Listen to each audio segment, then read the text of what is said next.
श्री सच्चिदानंद सद्गुरु साईनाथ महाराज की जय। बाबा की कृपा से हम सब मिलकर आज श्री साईं ज्ञानेश्वरी दास गुरु महाराज के मराठी काव्य पर आधारित ग्रंथ का पारायण शुरू करने जा रहे हैं। हम बाबा के चरणों में समर्पण करते हुए अरदास करते हैं, हे श्री साईं, मैं आपसे कृतार्थ होना चाहता हूँ। आप पूर्ण हैं, मैं अपूर्ण। आप अपनी पावन धारा से मेरी कमियों को पखारें एवं मेरी रिक्तता को अपनी कृपा वृष्टि से पूर्ण करें। मैं ग्रंथबद्ध होकर अपने को आपके श्री चरणों में समर्पित करता हूँ। ये ग्रंथ जो आपकी ही रचना है, इसका पारायण शुभ आरंभ करता हूँ। जैसा कि हिंदू संस्कृति में रिवाज है कि सबसे पहले कोई भी शुभ कार्य करने से पहले सबसे पहले हम गणेश जी की वंदना करते हैं और उसके बाद माँ सरस्वती की और अपने गुरु की। आइए हम श्री गणेश जी की वंदना करते हुए गणेश जी को आह्वान करते हैं और कहते हैं, ओ गणपति, आप समस्त गणों के प्रथम ईश हैं। आपको सभी प्रथम देव कहते हैं, श्री गणेश कहते हैं। सभी शास्त्रों में सर्वप्रथम आपको याद करते हैं, आपकी वंदना करते हैं। आप भगवान शिव के दिव्य ललाट पर चंद्रमा की तरह विराजमान एवं सुशोभित हैं। आप मंगलकारी हैं। मैं सर्वप्रथम आपकी वंदना करता हूँ। आइए अब माँ सरस्वती की वंदना करते हुए कहते हैं, ओ माँ शारदे, आप वाणी और स्वर की देवी हैं। आप शब्दों की सृष्टि करती हैं। आपके अस्तित्व से ही मौन संसार मुखर होता है और उससे संसार का व्यवहार संचालित होता है। आप मेरे मानस में शब्दों का संचार करें ताकि ये मैं पारायण कर सकूं, भक्तिपूर्ण पारायण कर सकूं। मैं आपके चरण कमलों की वंदना करता हूं। आइए उसके बाद में अपने गुरु के चरणों में हम प्रणाम करते हुए कहते हैं, ये साईनाथ, आप इस जगत के सूत्रधार हैं। आप संपूर्ण जगत में सर्वव्याप्त हैं। आप समस्त शास्त्रों के विचार हैं।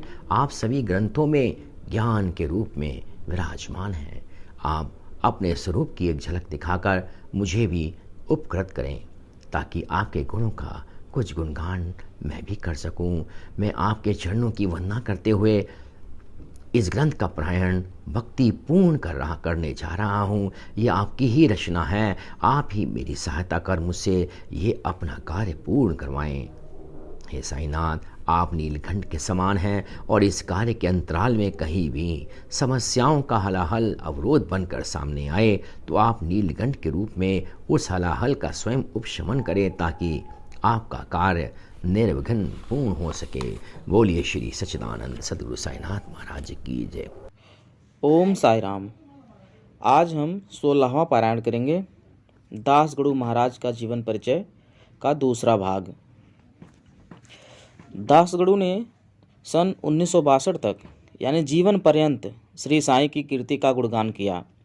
साईं प्रचार प्रसार के प्रथम प्रचारक व प्रसारक दास गुरु थे, जिन्होंने साईं भक्ति को एक ठोस धरातल दिया, जिसकी निष्पत्ति स्वरूप साईं भक्तों का विशाल कारवां आज करोड़ों में है, देश विदेश में है।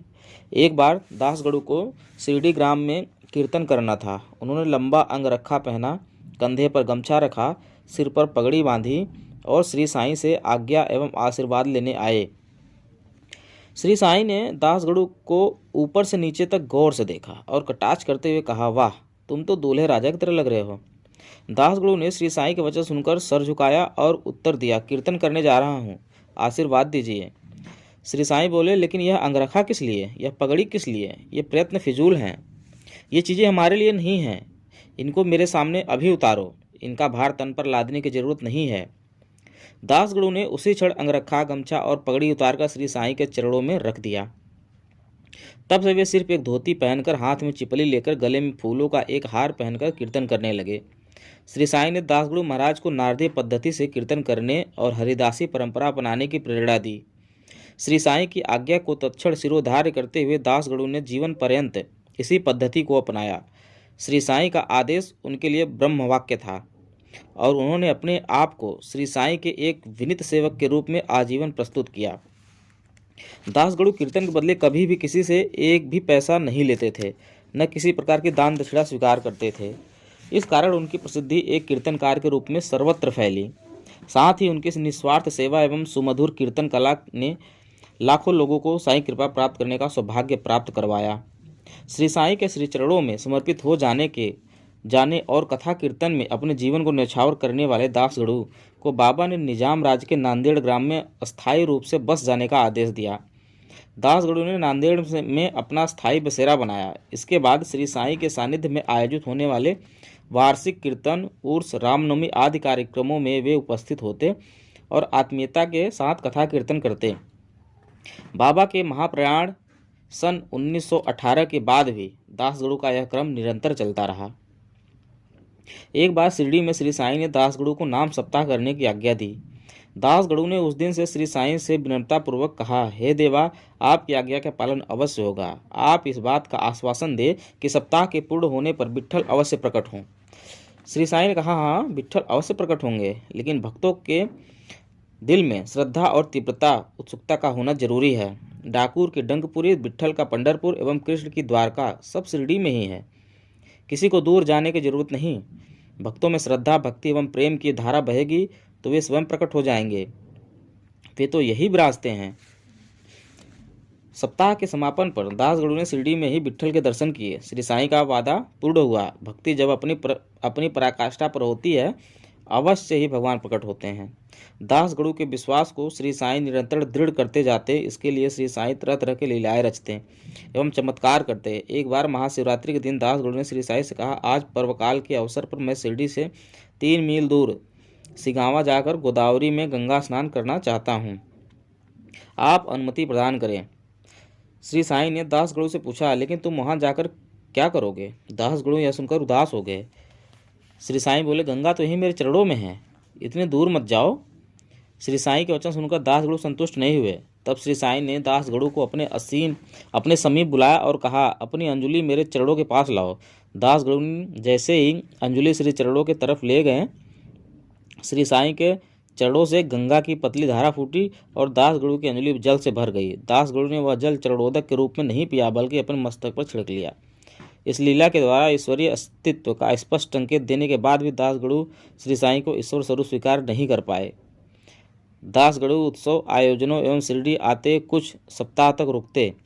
उस समय श्री साईं उन्हें विष्णु सहस्त्र नाम पढ़ने को कहते, ताकि दासगढ़ू के व्यक्तित्व का शुद्धिकरण हो, व्यवहार में पवित्रता आए और बाबा के प्रति भक्ति एवं विश्वास उत्तरोत्तर दृढ़ हो।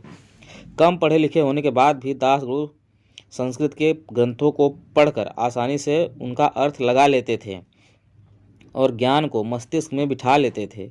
यह श्री साईं की अदृश्य दिव्य शक्ति का प्रभाव था, जो दासगढ़ू की ज्ञान वृद्धि में निरंतर सहायक बन रहा था। श्री साईं उपयुक्त अवसर आने पर संकेत देकर भी दासगढ़ू के ज्ञानोन्नयन में सदा सहायक बने रहे। दासगढ़ू के मन में ज्ञानदेव रचित मराठी भाषा की पुस्तक अमृतानुभव की टीका गद्य शैली में लिखने का विचार उत्पन्न हुआ।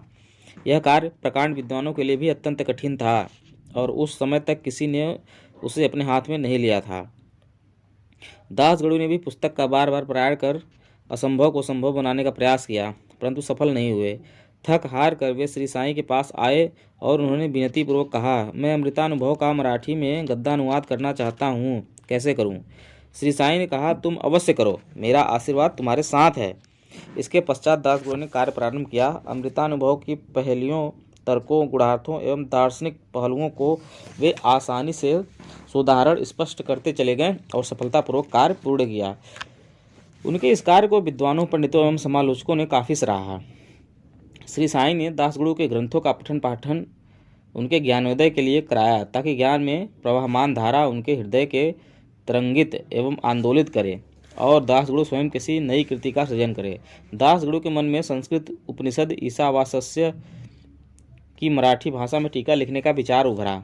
यह उपनिषद अध्यात्म के गुरु गंभीर रहस्यों एवं विचारों से परिपूर्ण है। ऐसा माना जाता है कि हिंदू धर्म के यदि अन्य सारे ग्रंथ विलुप्त हो जाएं तो भी एकमात्र ईशावास्य उपनिषद से फिर से हिंदू धर्म का निर्माण किया जा सकता है। दासगढ़ू ने श्री साईं के सामने अपनी इच्छा व्यक्त की। श्री साईं भी चाहते थे कि यह काम हो, अतः श्री साईं ने दासगढ़ू से कहा, कार्य करो, मेरा आशीर्वाद तुम्हारे साथ है। कार्य प्रारंभ करने से पहले दासगढ़ू ने अनेक बार इस ग्रंथ का पारायण किया। इसके गूढ़ अर्थ एवं तात्पर्य को समझने की कोशिश की, परंतु सार तत्व को अच्छी तरह से न समझ पाने के कारण कार्य में कठिनाई आ रही थी। दासगणु पुनः श्री साईं के पास आए और बोले, बाबा, आपने टीका लेखन का काम आशीर्वाद देकर शुरू कराया और आप ही बीच में रुकावटें पैदा कर देते हो। आपकी यह लीला कैसी है? आपकी रुकावटें भला मुझे कैसे दूर होंगी? काम अवरुद्ध हो गया है, अब रुकावटों को आप ही दूर करें, सार तत्व की शंकाओं का आप ही समाधान करें। श्री साईं ने कहा, जब तुम वापस बम्बई जाओगे और बिले पार्ले पहुंचोगे तो वहां काका की नौकरानी तुम्हारी शंकाओं को दूर कर देगी। श्री साईं के वचनों पर पूर्ण विश्वास कर दासगणु ने मुंबई के लिए प्रस्थान किया और बिले पार्ले पहुंचकर काका दीक्षित के घर रुके। उन्हें नौकरानी को देखने की उत्सुकता हो रही थी। दूसरे दिन का सुप्रभात काका के घर में एक गरीब गुलाबी लड़की फटी पुरानी वस्त्र पहने बर्तन धो रही थी और नारंगी रंग की साड़ी के विषय में गीत गा रही थी। दासगणु की नींद खुली और वे लड़की के सुमधुर गीत की ओर खींचे चले आए। उन्होंने देखा कि चीथड़ों में लपटे हुए एक लड़की बर्तन धो रही है। उसे न पहनने के लिए वस्त्र है, न खाने के लिए पर्याप्त भोजन। अभावग्रस्त परिस्थिति में भी वह प्रसन्न है और प्रसन्न मुद्रा में गीत गा रही है। दासगणु ने मोरेश्वर प्रधान से कहा, इस लड़की को देखो, तन पर पूरे कपड़े भी नहीं हैं, इसे एक नई साड़ी पहनने के लिए दे दो। मोरेश्वर ने तत्काल उसे एक नई साड़ी मंगवाकर दे दी। कुड़ाबी लड़की दूसरे दिन नई साड़ी पहनकर आई। वह आंगन में खुशी से नाचने लगी और अन्य लड़कियों के साथ फुगड़ी मराठी नृत्य करने लगी। उसके अगले दिन उसने नई साड़ी अपने बक्से में सहेज कर रख दी और फटे पुराने कपड़े पहनकर काम पर आ गई। दासगणु ने उसे गौर से देखा। वही लड़की, वही रोज वाले फटे पुराने वस्त्र, चेहरे पर कोई निराशा नहीं, न कोई नई साड़ी पाने की खुशी, न फटे पुराने कपड़े पहनने का गम। असमर्थता के कारण फटे कपड़े पहनना और समर्थ होने पर भी वैसा ही रहना, इसे कहते हैं अपनी गरीबी और गौरव के साथ ग्रहण करना। सुख और दुख तो केवल मानसिक स्थिति पर निर्भर है। दासगणु को अपनी समस्याओं के समाधान का मार्ग मिल गया था। बाबा के वचन सत्य सिद्ध हुए और काका की नौकरानी समस्या समाधान में दासगणु की मददगार सिद्ध हुई। ईशावास्योपनिषद का मुख्य विषय है, ईश का वास कहाँ है। ईश क्या है, ईश ने क्या रचा, ईश की कार्य योजना क्या है, आदि का प्रतिपादन करना। श्री साईं ने संकेत दिया कि गरीब नौकरानी में भी ईश्वर का वास है। आत्मा चाहे किसी भी प्राणी की हो, सभी ईश्वर का अंश है, सभी में ईश्वर है, हर आत्मा में परमात्मा का निवास है। कुड़ाबी लड़की आत्मा का प्रतीक है। वह फटी पुरानी साड़ी पहने या नई साड़ी पहने, आत्मा का स्वरूप दोनों में एक ही है। कुड़ाबी लड़की कभी बर्तन मांजती, कभी गीत गाती, कभी नई साड़ी धारण करती है, कभी फुगड़ी करती है, कभी फटे पुराने वस्त्र पहनती है। इसका अर्थ यह है कि आत्मा धरती पर शरीर रूप में आकर भिन्न भिन्न प्रकार के कार्यकलाप करती है। बर्तन धोना जीवन संघर्ष करने का प्रतीक है। संसार में जीवन संघर्ष करने वाले को एक नए वस्त्र भी मिल सकते हैं और फटे पुराने वस्त्रों में भी रहना पड़ सकता है। यह सब व्यक्ति के प्रारब्ध पर निर्भर करता है। कुड़ाबी लड़की फटे वस्त्रों में भी खुश है, उसे भी वह ईश्वर की कृपा मानती है। नए वस्त्रों में भी खुश है, उसे भी वह ईश्वर का कृपा प्रसाद समझती है। यह इस तथ्य को उजागर करता है कि आत्मा संभाव की स्थिति में हो, सुख दुख में प्रभावित न हो। हर प्रकार के जीवन संघर्ष में संभाव से जीवन यापन करना चाहिए। दासगणु ने अध्यात्म ज्ञान का अपार प्रकाश पुंज काका की नौकरानी की गतिविधियों से पाया और श्री साईं के संकेत से अर्थबोध पाकर उन्होंने ईशावास्योपनिषद की टीका पूर्ण की। दासगणु की एक खास विशेषता थी, वे जिस क्षेत्र में जाते उस क्षेत्र के महत्वपूर्ण साधु संतों, सिद्धों, पीरों, पैगंबरों, योगियों, तपस्वियों आदि से मिलते और उनसे विस्तार पूर्वक बातें कर उनके जीवन चरित्र को गहराई से समझने की कोशिश करते। वे उसे लिपिबद्ध करते और मराठी की लावड़ी शैली में उसे काव्यात्मक स्वरूप देते। उन्होंने 100 से अधिक युग प्रधान धार्मिक व्यक्तित्वों को रचना का विषय बनाकर अपने काव्य में उतारा। श्री संत कथामृत, श्री भक्ति लीलामृत एवं भक्ति सारामृत में हमें संत जनों का व्यक्तित्व देखने को मिलता है। ये पुस्तकें दासगणु ने श्री साईं की समाधि से पूर्व ही लिख ली थी। इन पुस्तकों में दासगणु ने श्री साईं के संदर्भ में 7 अध्याय लिखे हैं, जो अत्यंत प्रभावी, महत्वपूर्ण एवं तत्वज्ञान से ओतप्रोत हैं। श्री साईं की स्तुति में दासगणु ने श्री साईनाथ स्तवन मंजरी लिखी और यह पुस्तक साईं के हाथों में भेंट की। साईं की महासमाधि से महज 37 दिन पूर्व यह पुस्तक लिखी गई थी। इस पुस्तक में दासगणु ने साईं को परमेश्वर के रूप में स्वीकार किया है। इस पुस्तक में दासगणु की साईं भक्ति का चरम उत्कर्ष स्पष्ट रूप से देखा जा सकता है। दासगणु के साथ श्री साईं के अनेक महत्वपूर्ण प्रसंग हैं। यहाँ एक प्रसंग का उल्लेख करना नितांत आवश्यक है। श्री साईं ने 15 अक्टूबर 1918 को मध्याह्न के समय महासमाधि ली और ब्रह्म की सत्ता ब्रह्म में समा गई। साईं ब्रह्म की सत्ता ऐसी है जो ब्रह्मलीन होकर भी जगत में दिव्य रूप में विद्यमान है और भक्तों को अपने अस्तित्व का एहसास कराती है। दासगणु वह प्रथम व्यक्ति हैं जिन्हें श्री साईं की समाधि के बाद सबसे पहले उनकी दिव्य सत्ता का एहसास हुआ। बाबा ने दूसरे ही दिन भोर में दासगणु को स्वप्न दर्शन दिया और कहा, मस्जिद लुढ़क कर गिर गई है, शिरडी की बनिया मुझे तेल नहीं देते, मुझे परेशान करते, इसलिए मैं जा रहा हूँ। तुम शीघ्र शिरडी जाओ, मुझे फूलों से ढक दो। महासमाधि के बाद श्री साईं ने स्वप्न दर्शन की कृपा एवं अपने अच्छे अस्तित्व का आभास सर्वप्रथम दासगणु को कराया। श्री साईं की इस कृपा वृष्टि का आकलन भला कौन कर सकता है। दासगणु की तत्काल नींद खुली। वे एक क्षण भी गंवाए बिना पंढरपुर से शिरडी रवाना हो गए। उन्होंने खड़े होकर लगातार 3 दिन तक भजन कीर्तन में हरिनाम का जप किया। श्री साईं के स्वप्न दर्शन के संकेत के अनुसार दासगणु ने अखंड कीर्तन की पुष्पमाला श्री साईं के पार्थिव शरीर पर अर्पित की। बाबा की समाधि के अगले वर्ष ही दासगणु की पत्नी का स्वर्गवास हो गया। दासगणु को कोई संतान भी नहीं थी, वे अकेले हो गए। इसके बाद उन्होंने अपनी संपूर्ण शक्ति श्री साईं की भक्ति में झोंक दी। साईं के समय 15 वर्षों तक एवं साईं समाधि के बाद 44 वर्षों तक दासगणु ने श्री साईं की कथा का कीर्तन गायन किया। उन्होंने 94 वर्षों की लंबी उम्र पाई और श्री साईं की असीम कृपा के कारण ही साईं भक्ति के गीत जीवन पर्यंत गाते रहे। दासगणु को साईं भक्तों ने अपार सम्मान दिया। अन्य धर्म के लोगों के लिए भी वे उतने ही पूज्य और आदरणीय थे। सन 1948 में कोयम्बटूर में आयोजित ऑल इंडिया साईं भक्त सम्मेलन में दासगणु को अध्यक्ष पद प्रदान कर सम्मानित किया गया। दासगणु इन सब सम्मानों से भी काफ़ी उच्च स्थान के अधिकारी हैं। सम्मान उनके पास पहुंचकर स्वयं सम्मानित हो जाता है। दासगणु के काव्य में भक्ति का उत्कर्ष है। दासगणु संत काव्य परंपरा के समर्थ उत्तराधिकारी हैं। संतों का जो हेतु और उद्देश्य होता है उसे दासगणु ने अपने काव्य में प्रस्तुत किया। दासगणु का काव्य एकांगी नहीं है, वह धर्म, दर्शन, भक्ति, तत्वज्ञान एवं राष्ट्र प्रेम का विशाल आयाम अपने भीतर समेटे हुए हैं। दासगणु ने वीर छत्रपति शिवाजी के सम्मान में 5 कविताएं लिखी, जिनका पठन पाठन महाराष्ट्र में गणपति पूजन के समय किया जाता है। दासगणु के मन में देश प्रेम की भावना भी काफ़ी प्रबल थी। उनके काव्य में समाज के दलित, उपेक्षित एवं पिछड़े वर्ग के सभी सहानुभूति के स्वर हैं। समाज के इन वर्ग के उद्धार के लिए वे कुछ करना चाहते थे। समाज में प्रचलित कुरीतियों एवं कुपरंपराओं का उन्होंने सूक्ष्म निरीक्षण किया और इसका जीवन वर्णन उन्होंने अपने काव्य में यत्र तत्र प्रस्तुत भी किया। व्यक्ति एवं ईश स्तुति जो अनेक वर्गों के लिए प्रतिबंधित थी, इस संबंध को उन्होंने तोड़ा। भक्ति के विधान अत्यंत जटिल एवं खर्चीले थे, उसे उन्होंने सरल और सहज बनाने पर जोर दिया। इन सबका स्पष्ट एवं बेबाक वर्णन आपके विशाल वाङ्मय में मिलता है। दासगणु के काव्य का मूल भाव भक्ति है। साईं भक्ति की उद्दाम धारा उच्छल प्रवाह के साथ उनके काव्य के धरातल पर उतरती है। यह सर्वजन के लिए सुगम, सुग्राह्य एवं सुबोध है। आपका भाव भक्तिपूर्ण वाङ्मय अर्थ की दृष्टि से विपुल ज्ञान सागर का एहसास कराता है।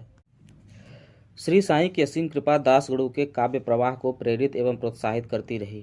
श्री साईं के आशीर्वाद से दासगणु ने लौकिक धरातल पर रहते हुए अलौकिक काव्य की रचना की। दासगणु ने संत प्रकृति का हृदय पाया और संतों महात्माओं के गुणों का वर्णन अत्यंत तन्मयता के साथ किया। दासगणु के विशाल वाङ्मय में काव्य का उत्कर्ष एवं वैशिष्ट चरम शिखर पर है। संत काव्य धारा में दासगणु का काव्य उत्तम, प्रभावी एवं प्रसाद गुण से संपन्न है। दासगणु की समन्वयवादी प्रकृति एवं अध्यात्म ज्ञान उनके काव्य में पूरी तरह से ढला हुआ है।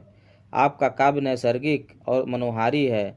यह सामाजिक जीवन को तत्व ज्ञान एवं नीति बोध प्रदान करती है। आपके द्वारा लिखी गई एक एक ओबियाँ मार्मिक, मार्गदर्शक एवं आत्मोपयोगी हैं। ये हृदय के भीतर बैठकर दिल को छूती हैं। ये गुरु गंभीर अर्थ को उत्कीर्ण करती हैं।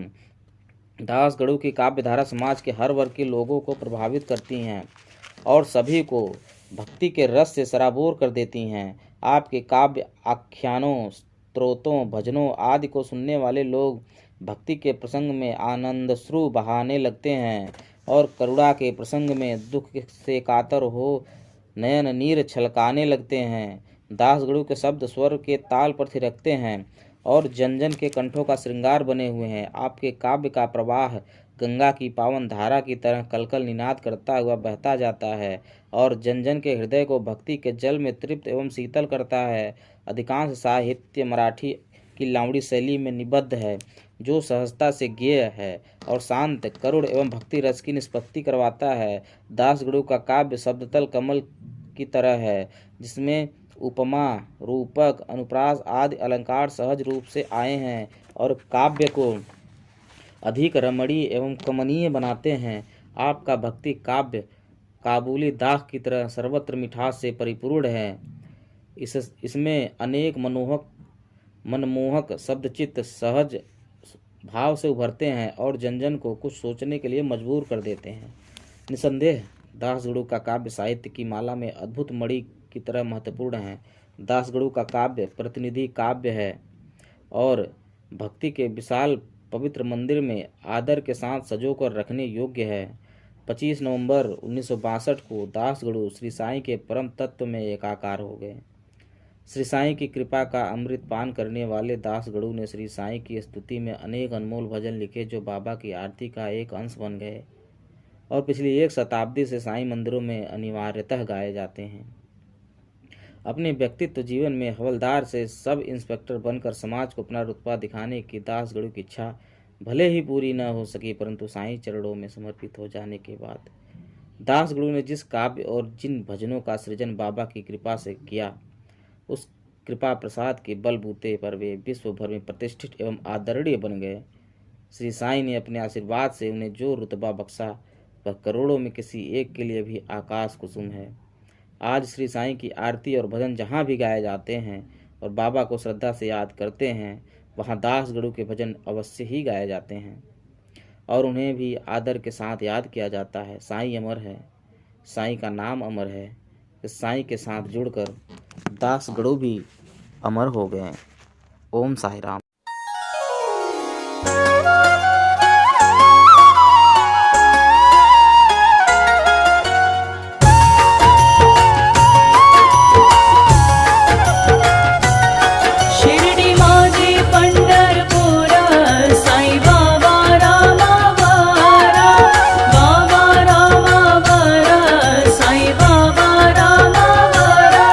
शुद्ध भक्ति चंद्र भागा भाव पुंड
रहम नजर करो अब मोरे साईं, तुम बिन नहीं मुझे माँ बाप भाई। रहम नजर करो अब मोरे साईं, तुम बिन नहीं मुझे माँ बाप भाई। रहम नजर करो।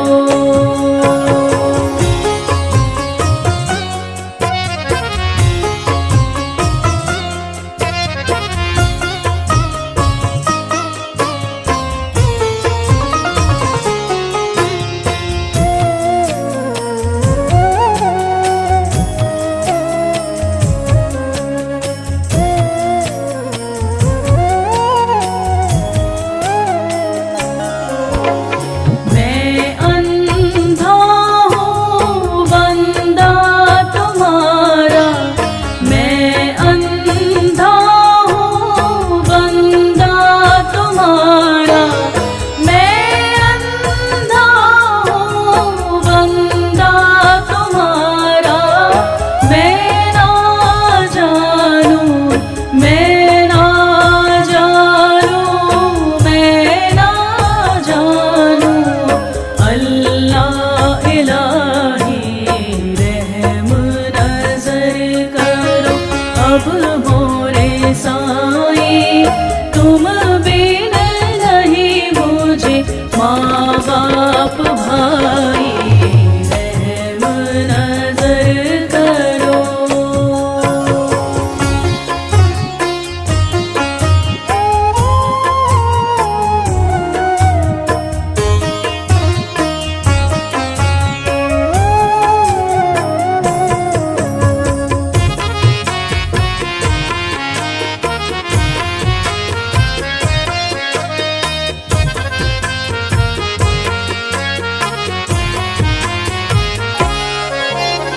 खाली ज़माना मैंने गवाया, खाली ज़माना मैंने गवाया, खाली ज़माना मैंने गवाया। साथी आखिरकार, साथी आखिरकार, साथी आखिरकार किया न कोई। रहम नजर करो अब मोरे साईं, तुम बिन नहीं मुझे माँ बाप भाई। रहम नजर करो।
ठाव ध्यावा पाई।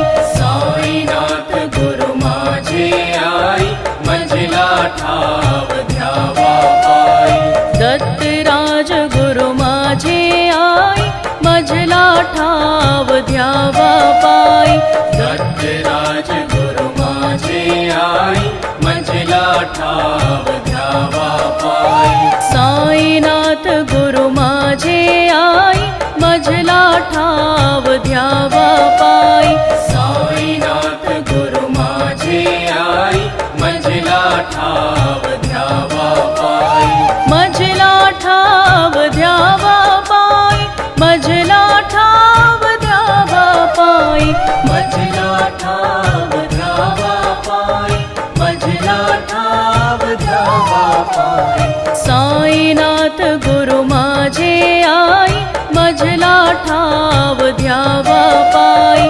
साईनाथ गुरु माझे आई, मंजिला ठाव ध्यावा पाई।